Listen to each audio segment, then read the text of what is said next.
He died from severe pneumonia that then progressed into sepsis. 8 days. That is the entire distance between what would have been one of the most unexpected feel-good stories in the history of NASCAR and the phone call that tore the sport open instead. 8 days between a seat-fitting appointment at the JR Motorsports shop and a family statement that nobody in racing was prepared to read. Kyle Busch was 41 years old when he died on Thursday, May 21st, 2026.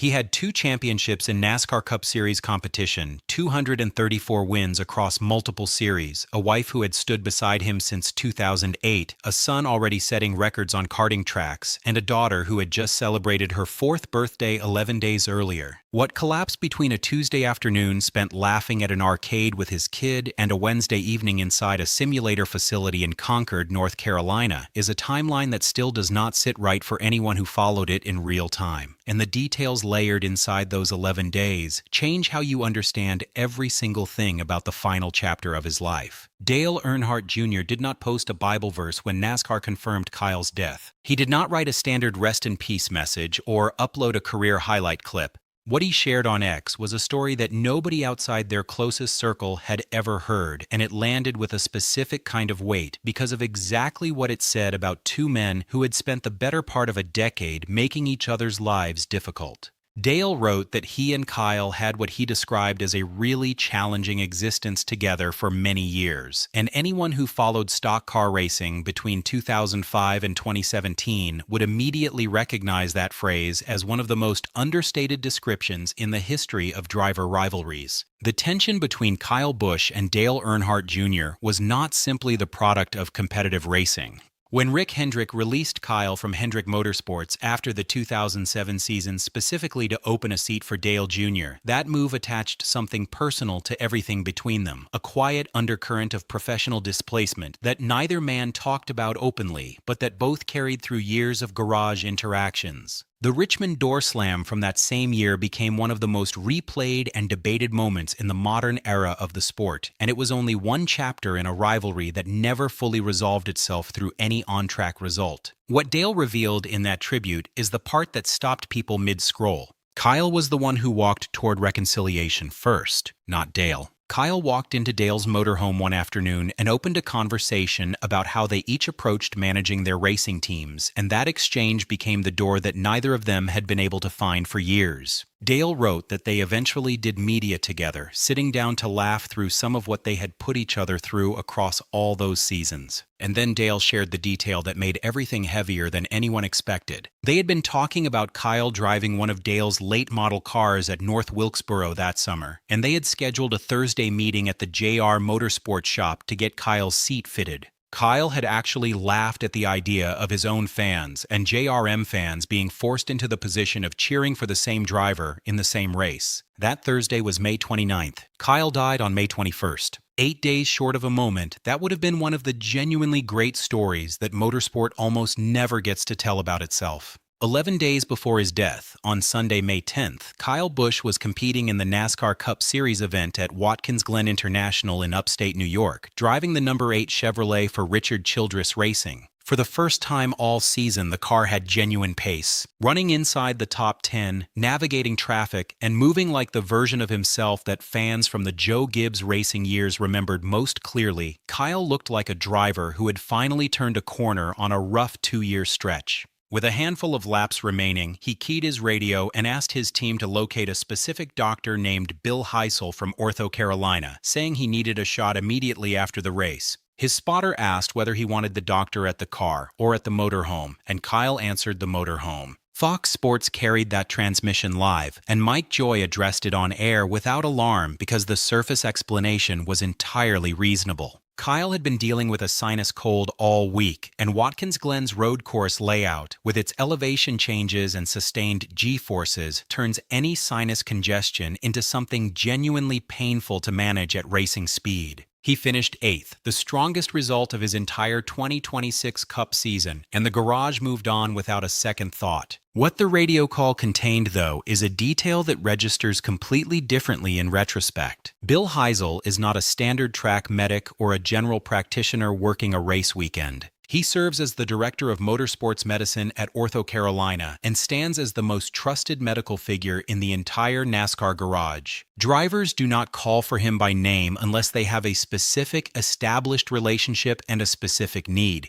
Kyle knew both. And that was also the day his daughter Lennox turned 4 years old, which means that on the afternoon her father was at a racetrack in upstate New York asking a specialist for a post-race injection, she was somewhere at home blowing out birthday candles. 5 days after Watkins Glen, Kyle arrived at Dover Motor Speedway in Delaware for the NASCAR Craftsman Truck Series race on Friday evening, May 15th, and drove in that series the way he always drove in it, at a level nobody else in the field could consistently reach. Qualifying on pole, sweeping both stages, leading 147 of 200 laps, then pulling away from Ty Majeski at the finish line by more than 3 seconds, Kyle collected his 69th career Truck Series victory, a record that nobody currently racing in that series has a realistic path to surpassing. After the checkered flag, Fox Sports reporter Amanda Busick asked him why winning never stops feeling meaningful, and what he said in that moment now exists in a dimension entirely separate from the one it was originally spoken in.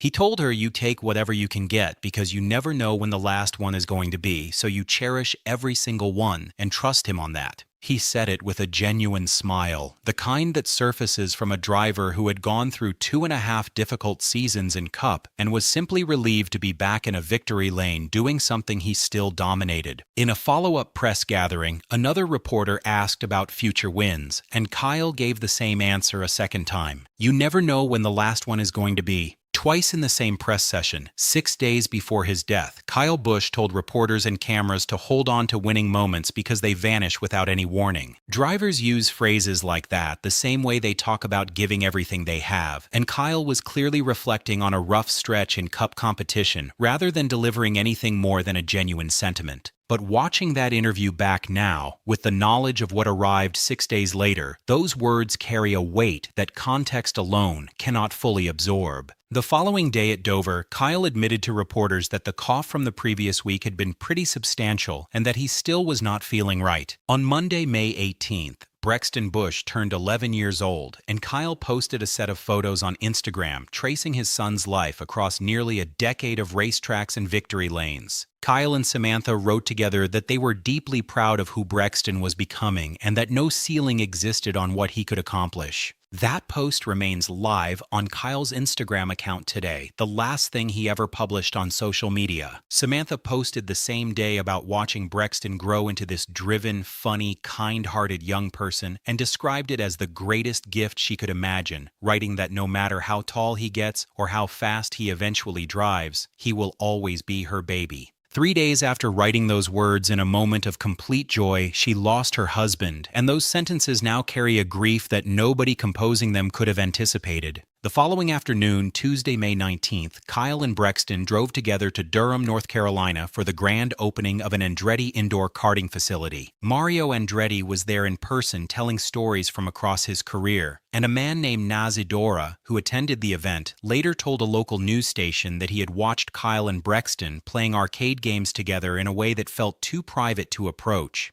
The moment felt too special to interrupt, he said. At Indianapolis Motor Speedway the following day, Mario Andretti pulled out his phone and showed reporters a video he had recorded at that event, showing Kyle smiling and shaking his hand at the opening. Andretti called learning of Kyle's death the shock of his life and said that everybody who knew Rowdy carried a smile when his name came up. That was Tuesday evening. Kyle Busch at an arcade with his son, present and laughing, shaking hands with one of the undeniable icons of American motorsport. Wednesday, May 20th, he drove to the General Motors Charlotte Technical Center in Concord, North Carolina, to complete simulator work, a standard midweek routine for Chevrolet teams operating with Richard Childress Racing. Nothing about being there that afternoon raised any concern from anyone in the building. At approximately 5:30 that evening, someone inside the facility placed a 911 call to Cabarrus County. The sheriff's office later released the audio, and what the caller described to the dispatcher had nothing to do with sinus pressure. The caller said the individual was experiencing shortness of breath, was extremely hot, believed he was about to pass out, and was producing blood while coughing.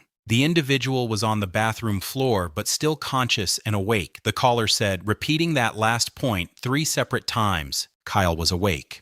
The caller asked paramedics to arrive without sirens and directed them to a side entrance of the building. Kyle was transported to a hospital in the Charlotte area, the specific name of which was never publicly confirmed by the family or by NASCAR. Thursday morning, May 21st, a statement appeared on Kyle's social media accounts from his family saying he had experienced a severe illness and had been hospitalized, and that he would not be competing at Charlotte Motor Speedway that weekend. Richard Childress Racing named Austin Hill as his replacement driver for the Coca-Cola 600 and released a statement saying the number 8 Chevrolet would be ready and waiting for Kyle when he returned. A few hours after that statement went out, a joint release from the Busch family, Richard Childress Racing, and NASCAR confirmed that Kyle Busch had died. The listed cause of death contained exactly 2 words: severe illness. No hospital name, no specific medical condition, no explanation of how the man who was laughing at an arcade with his 11-year-old son on Tuesday ended up on a bathroom floor Wednesday evening and gone by Thursday morning. NASCAR CEO Steve O'Donnell addressed reporters at Charlotte Motor Speedway the following day and called Kyle an American badass, saying Kyle would be furious if they did not race that weekend and that honoring his memory meant doing what he loved most. When a reporter asked directly about cause of death, O'Donnell said they were only 24 hours removed from the phone call and that out of respect for the Busch family, he would not be addressing specifics at that time. He committed to fuller transparency in the days ahead. And then O'Donnell shared one final detail that emptied the room. Kyle had texted him on Tuesday, the same evening he was with Brexton at the Andretti event, asking what O'Donnell thought about establishing an over 40 rule that would let Kyle compete in every Truck Series race the following season. O'Donnell said they had discussed it internally on Wednesday and agreed it was worth pursuing. That internal meeting took place while Kyle was collapsing inside a building less than 30 minutes from where they sat. Richard Childress Racing announced they were retiring the number 8 indefinitely, stating that Kyle had been central to designing how that number looked on the car and that nobody could carry it forward the way he had. The number 8 is now being preserved for Brexton Busch when he is ready to enter NASCAR competition, a decision that mirrors exactly what RCR chose after Dale Earnhardt Jr. died at Daytona in 2001, when the number 3 was parked and held until Austin Dillon was old enough to race it. Tributes came from every corner of the sport. Denny Hamlin called Kyle the Kobe Bryant of racing. Brad Keselowski described it as an absolute shock and asked everyone to go hold the people they loved. Jimmy Johnson called Kyle one of the most gifted drivers he had ever shared a racetrack with. William Byron said Kyle was the finest mentor anyone could have asked for. Bubba Wallace wrote that his eyes hurt from crying and his chest hurt from the grief. Joe Gibbs Racing said their hearts were broken. Rick Hendrick wrote that he had watched Kyle grow up inside the sport he gave everything to. And among all those voices, one has produced nothing at all. Kurt Busch, Kyle's older brother, the man who stood before reporters in 2001 and told them his little brother was the best driver in the family. Kurt's own Cup Series career ended in 2023 after a concussion that never fully healed. He was inducted into the NASCAR Hall of Fame in January of 2026, just 4 months before Kyle died, with Kyle standing on the red carpet right beside him for that ceremony. Kurt's Instagram has been completely silent since. His X account has been completely silent. The joint statement from the family named him, but Kurt himself has not found words yet, and nobody in racing can find fault in that. Because there is no roadmap for writing a tribute to the kid you told the whole world was more talented than you, the kid who proved you right 234 times, and who outlived your career by 3 full years without outliving you. 41 years old. 11 days from a radio call at Watkins Glen to a hospital in Charlotte. 2 NASCAR Cup Series championships. 234 total wins. A wife by his side since 2008. A son who wants to race. A daughter who just turned 4. And 8 days short of a Thursday appointment, a fitted seat, and a race at North Wilkesboro that neither man will ever get to run. You never know when the last one is going to be. Cherish them all. Trust me on that. Kyle said it twice in 6 days. He was right about every word of it.